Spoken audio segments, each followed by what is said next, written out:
Shalom, selamat pagi jemaat Tuhan. Berjumpa kembali dalam doa pagi online. Ku nyanyi kebaikan-Mu, Tuhan.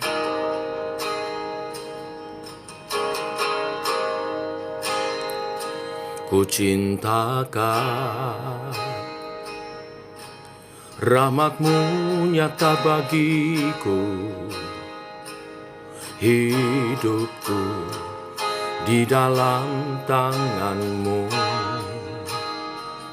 Sejak pagi ku terbangun hingga malam ku terbaring, ku nyanyi kebaikan-Mu, Tuhan. Sepanjang hidupku Kau setia, sepanjang hidupku Kau sangat baik. Nafasku memuliakan-Mu, ku nyanyi kebaikan-Mu, Tuhan. Suara-Mu tuntunku lewati api, dalam gelap Kau cahaya bagiku. Ku tahu sungguh Kau Bapa-Ku dan sahabatku. Ku saksikan kebaikan-Mu, Tuhan. Sepanjang hidupku Kau setia,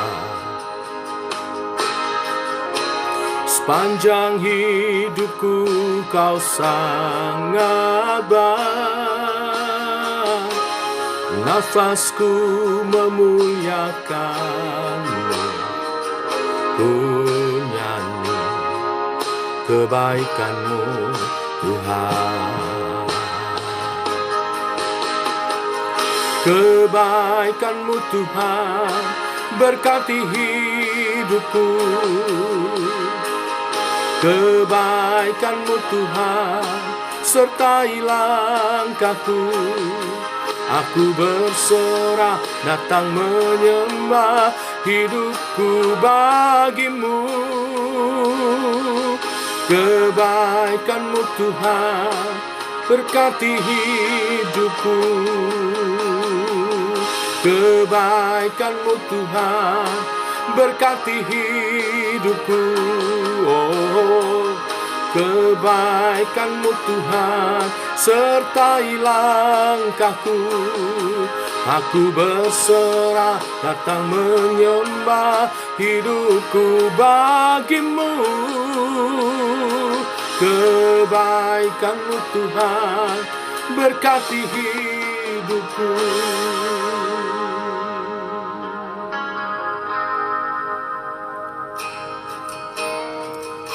Sepanjang hidupku Kau setia, sepanjang hidupku Kau sangat baik. Nafasku memuliakan-Mu, ku nyanyi kebaikan-Mu, Tuhan.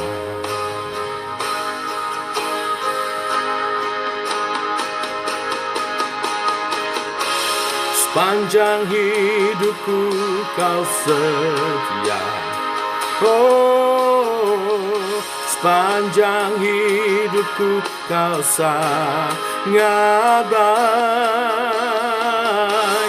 Nafasku memuliakan-Mu, ku nyanyi kebaikan-Mu, Tuhan.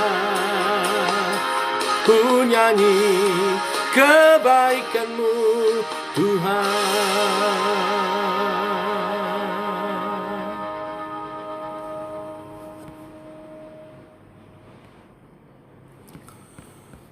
Tiba waktunya kami merenungkan firman-Mu. Firman-Mu adalah suluh dan terang bagi jalan kami. Terangi jalan kami, supaya kami berjalan seturut kehendak dan rencana-Mu. Rencana-Mu yang mulia, rencana-Mu yang penuh kebahagiaan di dalam Yesus Kristus. Dalam nama Tuhan Yesus kami siap merenungkan firman-Mu. Amin. Bapak Ibu, kita lanjutkan renungan firman pada pagi hari ini. 2 Samuel pasal 10 ayat 1 sampai dengan yang ke-19. Demikian firman Tuhan. Sesudah itu matilah Raja Bani Amon, dan Hanun anaknya menjadi raja menggantikan dia. Lalu berkatalah Daud, aku akan menunjukkan persahabatan kepada Hanun bin Nahas, sama seperti ayahnya telah menunjukkan persahabatan kepadaku. Sebab itu Daud menyuruh menyampaikan pesan turut berduka cita kepadanya dengan perantaraan pegawai-pegawainya karena kematian ayahnya. Tetapi ketika pegawai-pegawai Daud sampai ke negeri Bani Amon itu, berkatalah pemuka-pemuka Bani Amon itu kepada Hanun, tuan mereka, apakah menurut anggapanmu Daud hendak menghormati ayahmu karena ia telah mengutus kepadamu orang-orang yang menyampaikan pesan turut berduka cita? Bukankah dengan maksud untuk menyelidiki kota ini, untuk mengintainya dan menghancurkannya, maka Daud mengutus pegawai-pegawainya itu kepadamu? Lalu Hanun menyuruh menangkap pegawai-pegawai Daud itu, disuruhnya mencukur setengah dari janggut mereka dan memotong pakaian mereka pada bagian tengah sampai pantat mereka. Kemudian dilepasnya mereka. Hal ini diberitahukan kepada Daud, lalu disuruhnya orang menemui mereka, sebab orang-orang itu sangat dipermalukan. Raja berkata, tinggallah di Yeriko sampai janggutmu itu tumbuh, kemudian datanglah kembali. Setelah dilihat Bani Amon bahwa mereka dibenci Daud, maka Bani Amon menyuruh orang menyewa dari orang Aram Bet Rehob dan orang Aram dari Soba 20.000 orang pasukan berjalan kaki, dari raja negeri Maaka 1.000 orang, dan dari orang-orang Top 12.000 orang.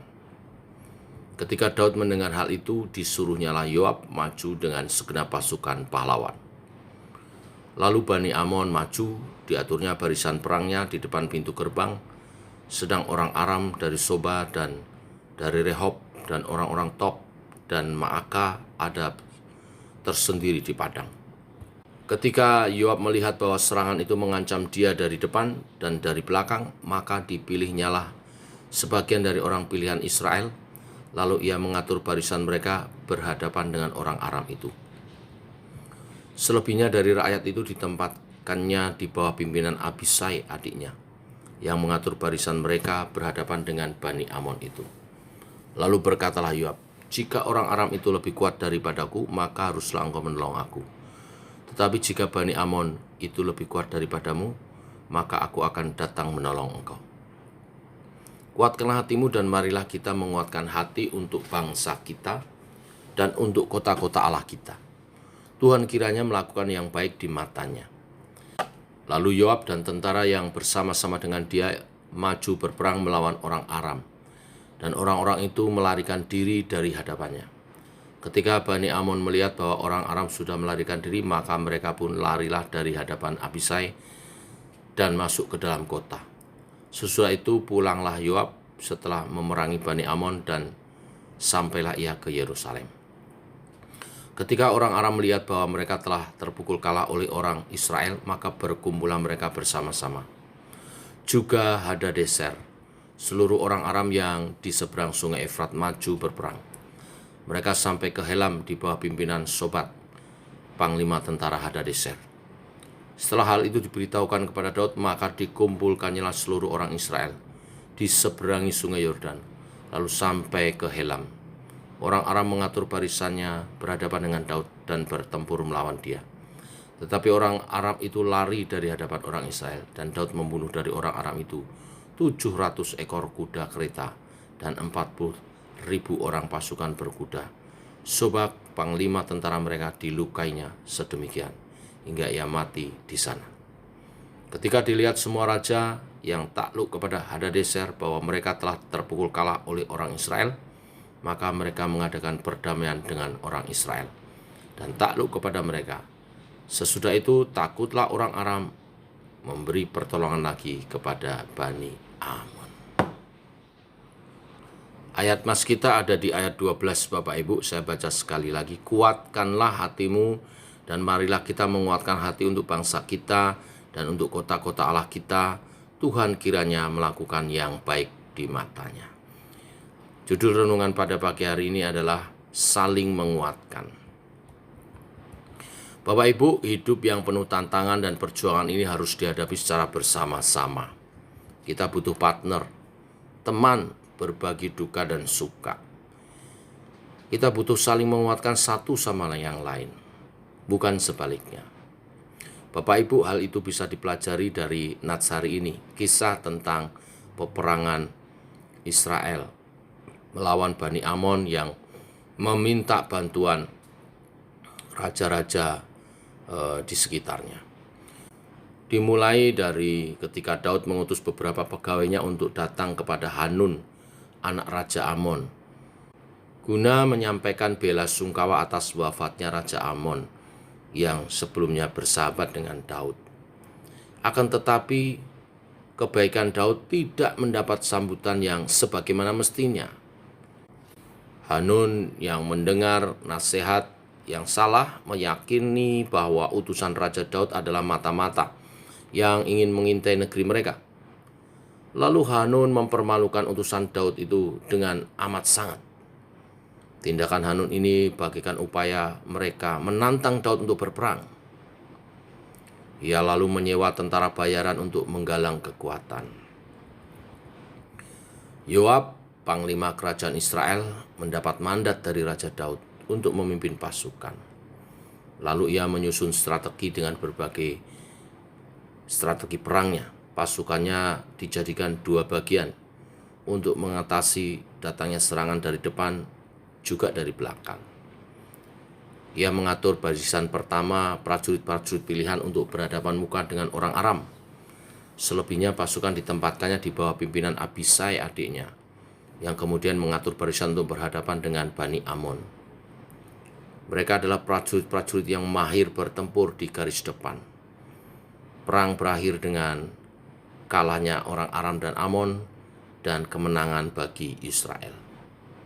Di dalam peperangan itu kita melihat proses kerjasama pasukan Yoab dan Abisai. Inilah yang menjadi pesan Tuhan bagi kita pagi ini.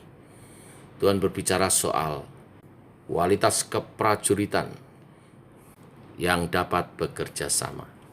Kualitas prajurit Kristus juga demikian. Nah, pertanyaan sekarang, apa saja yang membuat kita bisa menjadi prajurit Kristus yang berkualitas dapat bekerja sama itu? Yang pertama, jadilah yang terdepan berjuang mengatasi diri sendiri. Yoab ditugaskan Daud untuk bertempur melawan Aram maupun Amon. Yoab pertama-tama memerangi semua ketakutan yang ada dalam dirinya terlebih dahulu. Bapak Ibu, salah satu penyebab terbesar dari kekalahan dalam hidup seseorang adalah bukan semata-mata dari besarnya kekuatan lawan, tantangan hidup, melainkan dari rasa takut dan khawatir yang dibiarkan menguasai diri. Hari-hari ini, iblis mencoba menebar kekhawatiran di tengah orang percaya dengan kebohongan yang membuat segala persoalan yang kita hadapi terlihat begitu besar di hadapan kita. Tapi apa yang Tuhan kehendaki? Tuhan mau kita bangkit memerangi rasa takut kita. Karena rasa takut itulah awal dari kekalahan kita. Yang kedua, miliki partner yang dapat dipercaya. Dan beri kepercayaan dia berjuang bersama-sama dengan kita. Bapak Ibu, Yoab memiliki partner adiknya sendiri, Abisai. Dia kenal betul siapa Abisai. Ini penting. Partner yang berjalan bersama, berjuang bersama, mestilah benar-benar kita kenal karakternya. Dan tentunya kita sendiri juga harus mempercayai partner kita.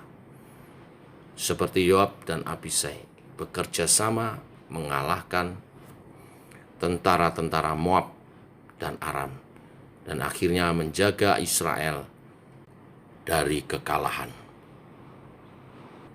Inilah berita firman hari ini. Kita berjuang menjalankan tugas-tugas pelayanan kita, juga peperangan kehidupan kita dengan kita saling menguatkan. Mulai dari menguatkan diri sendiri, atasi ketakutan kita. Yang kedua, miliki partner yang bisa dipercaya dan kita percayai. Berjuang bersama, bahu-membahu menghasilkan kekuatan yang luar biasa, dan ini dikehendaki Tuhan. Sehingga seperti Yoab dan Abisai memenangkan peperangannya, menjaga Israel dari kekalahan dan penindasan, dan menjaga kemuliaan Tuhan dan kemuliaan bangsanya. Tuhan memberkati. Mari kita berdoa. Bapa dalam surga, dalam nama Tuhan Yesus kami mengucap syukur. Oleh kasih dan anugerah-Mu, rahmat-Mu Kau nyatakan baru setiap hari. Demikian pagi hari ini, Kau beri kami kesehatan, dan kami yakin percaya segala berkat terbaik Tuhan sediakan. Berkat utama pagi hari ini kebenaran firman Tuhan, agar kami memenangkan peperangan hidup kami, baik secara pribadi, keluarga, maupun dalam menjalankan tugas dan panggilan sebagai umat Tuhan. Engkau mengajar kami untuk saling menguatkan. Itu artinya kami mesti dapat mengatasi ketakutan kami pribadi dengan memandang Tuhan dalam iman percaya. Tuhan lebih besar dari segala pergumulan masalah tantangan hidup kami. Dan pentingnya kami diingatkan memiliki partner untuk kami saling menguatkan, bahu-membahu, bekerja sama dalam peperangan rohani, memenangkan peperangan kami. Pimpin kami menemukan partner yang sehati, yang berkualitas, yang murni hatinya, yang mengasihi Tuhan sama seperti kami mengasihi Engkau. Dan ajar kami belajar untuk mempercayai partner kami dalam kerjasama untuk memenangkan peperangan-peperangan kami di dalam kehidupan ini.